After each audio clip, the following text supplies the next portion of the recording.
This presentation will provide you with an overview of the IHE Quality Research and Public Health profiles for vital records reporting.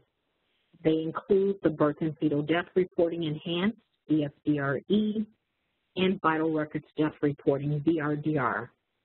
I am Michelle Williamson. I am a Senior Health Informatics Scientist with the Centers for Disease Control and Prevention, National Center for Health Statistics, and I will be presenting with my colleague Lori Reed-Forquette, who is a consultant with our center, and she is from eHealth Science. Next slide. The problem that we'd like to provide an overview of is for vital events reporting.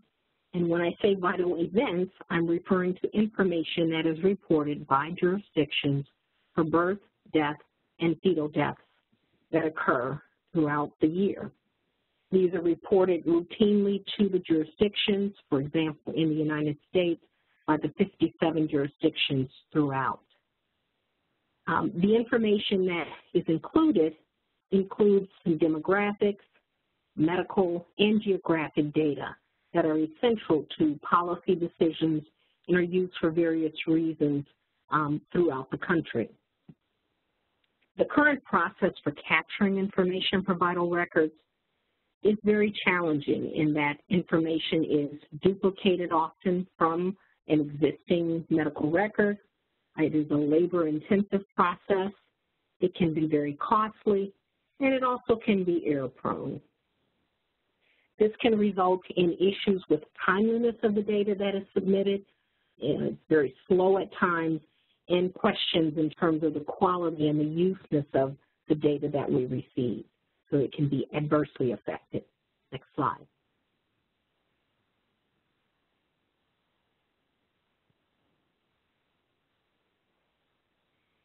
On the next slide, you are seeing an example of a use case that has driven the focus of developing the Birth and Fetal Death Reporting Enhanced and Vital Records Death Reporting content profiles at IHE. In the U.S., we have what we call an eVital Standards Initiative that is really focused on what you see in this scenario. And the main focus of that is to capture information from the patient at the point of contact or the point of involvement with the patient rather than retrospectively pulling information from a medical record. We capture information about the birth, capture information about a death event, have that information documented directly in the electronic health record system, and then use a standards-based approach to pull that information from the EHR system, sending it using the HL7 Health Level 7 underlying standard and IHE-based approach. Ultimately, we believe that this will improve the timeliness, accuracy, and completeness of the data that is reported in vital records. Next slide. The technical solution is designed to allow for flexibility in methods to collect the information. So we have in the middle on the left the form filler. This is a forms-based mechanism using retrieve form for data capture, which allows the electronic health record system to surface a form that would be provided, say, by the jurisdiction's vital records department. So they can fill in the form. For birth, they would pre-populate with a labor and delivery summary. For death, they would pre-populate that form with a summary document, and we have specified some details on optimal pre-population that can be obtained if the EMR produces a fully loaded labor and delivery summary or summary document designed for the death reporting. The receiving side of that can take the information from the form and export that information either a CDA document, as you see with the CDA exported, and using typical document sharing protocols, they can send that to a content consumer that would typically be the jurisdiction's birth and fetal death reporting system or the electronic death reporting system. Similarly, the content creator could be used to generate that same content independent of forms data capture and sharing through the document sharing protocols. The form processor would be a situation where, say, the vital records system itself put together the form and is consuming that data and receiving it into its own system. So they've used the forms to surface the ability to enter into their system using the data capture method and pre-population. You might independently have a forms manager and a forms receiver that would be systems that would house the forms themselves in a separate system for receiving those forms. And then we have a form receiver message exporter, which would take the information from the form and export it into a standard message format. So our profile for vital records death reporting includes message formats for communicating provider-supplied death information to the vital records department, or the registry death information from the vital records system to the national entity, in our case, the National Center for Vital Statistics.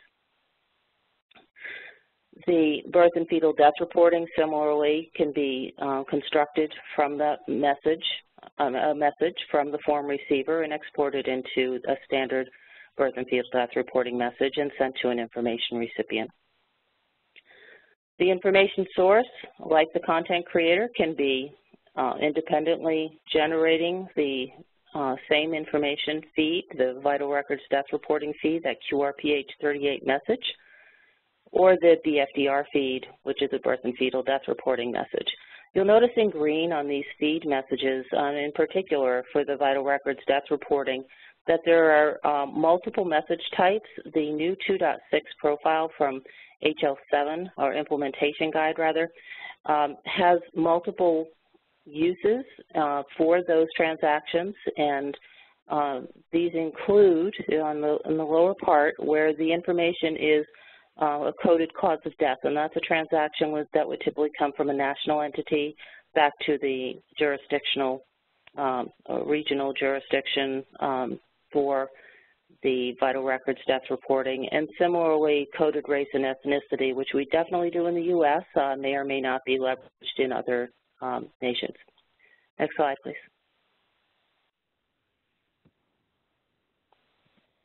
So we provided you some information about the problem, about the use case, and the technical solution. And Lori will now talk a little bit more about specific components of both of these profiles. So the technical solution, we've constructed this as two separate profiles. They are similar in nature as described by the data capture mechanisms. The vital records death reporting is our VRDR profile. It supports the pre-population of data using medical summaries from EHRs for death reporting. And the BFDR-E, which is the birth and fetal death enhanced reporting, that supports the pre-population of data from a labor and delivery summary, which is a document defined by patient care coordination, to allow capture of that data from the EHRs and to pre-populate the birth certificate and fetal death reporting forms and submitting that to the public health. Next slide. Thank you, Lori. So we'd like to close with our value proposition.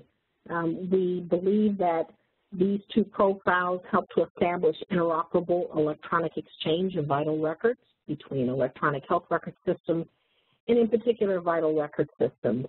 And by doing so, we believe that this will provide more timely data release from the providers who are submitting information to the jurisdictions, as well as the information that will flow from the jurisdiction to the reporting agency in the U.S., the federal agencies. Higher data quality is believed. We believe this will be accomplished for getting information on demographics, epidemiological surveillance, and for research purposes. And we believe that the improved efficiency for electronic exchange of vital records information will be, very important for the U.S. and throughout the nation, throughout the world. By providing this information in a timely manner, it is going to provide us with more information quicker that we can use for regulatory purposes as well. Greater integration with other stakeholder electronic systems is important. We believe that the information we're getting for vital records reporting, we know it is used by other stakeholders, other groups need this information on birth deaths and fetal deaths. By increasing interoperability with our own systems, we're also improving the capability of outreaching with other stakeholders. And then greater standardization of electronic vital records data collection and exchange is also a key component. I state we believe within the U.S. in particular, our division director has emphasized and has supported for years the work in developing standards for vital records reporting, because we do believe that it will ultimately improve the process for vital records. So it is a huge value proposition from our perspective. We'd like to thank you for taking the time to learn more about the vital records profiles offered and available by IHE, and we encourage you to visit the IHE website at ihe.net to get additional information about these profiles. Thank you.